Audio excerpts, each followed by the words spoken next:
The scoop category recognizes journalism that was the first to bring new or significant information to light of regional or national importance. There are 5 finalists in this category. The first set of finalists is Willow Fiddler and Kenneth Jackson, who filed the piece titled New Evidence, Tammy Kiash for APTN National News. Kiash was one of the indigenous teens whose bodies have been found in Thunder Bay's waterways, where the investigation into their death had been initially ruled as non-suspicious by police. Fiddler and Jackson were able to speak with people who found Kiash, people who provided them with information that conflicted with what the Thunder Bay police had released. Kiash was found further into the water than police had disclosed, face down, with her pants around her ankles. The second finalist is Janice Johnston, who broke the story titled I'm the Victim and I'm in Shackles, the Angela Cardinal story, for CBC News Edmonton.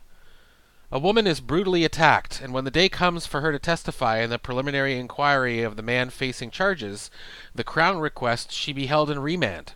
Despite her pleas otherwise, the presiding judge agreed.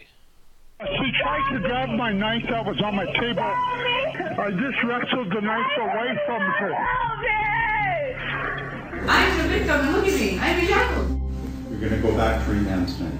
We're going to make sure that all efforts will be made to keep you separate from Mr. Blanchard. I don't think that there is any question that this was a wrong decision. She was the victim. We should have treated her as the victim.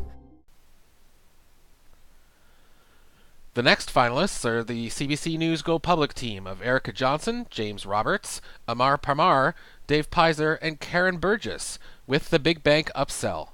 Using a combination of whistleblowers, straight-up questions to the banks, and hidden camera, the Go Public team blew the cover off unethical sales tactics at Canada's banks. He says his manager told him to lie to customers to hit sales revenue targets.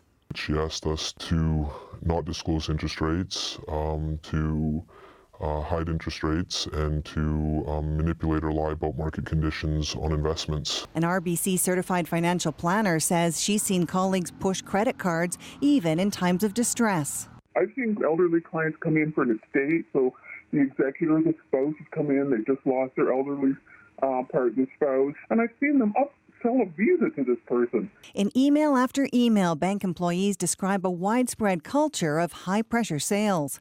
If we don't get our targets, we get yelled at, writes one employee.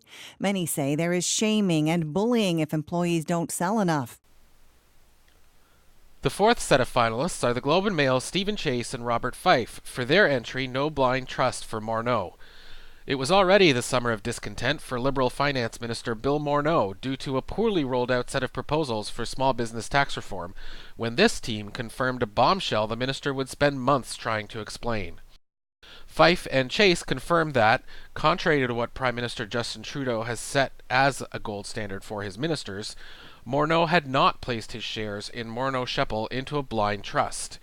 It held Morneau on the ropes as he excused the lapse by explaining that he followed all of the Ethics Commissioner's advice, though that would later prove insufficient to deflect allegations of conflict of interest. The final finalist in this category is the Globe and Mail's Grant Robertson for his entry titled Tainted. They turned to cannabis for relief, but after getting sick, patients are fighting for answers. At the time of writing, Canada had 50 licensed producers of cannabis, providing product for medical purposes to licensed users. At least one of those providers has been caught using banned pesticides on cannabis that has then been packaged and sent to medical marijuana users, making them ill. Robertson's work exposed Organigram's difficulties in limiting their use, meeting the demand, and keeping the truth under wraps. While Health Canada responded to the Globe's work immediately, promising additional and rigorous measures to protect users, the situation leaves us wondering how well equipped the industry and regulators are for the upcoming legalization of the recreational use of cannabis.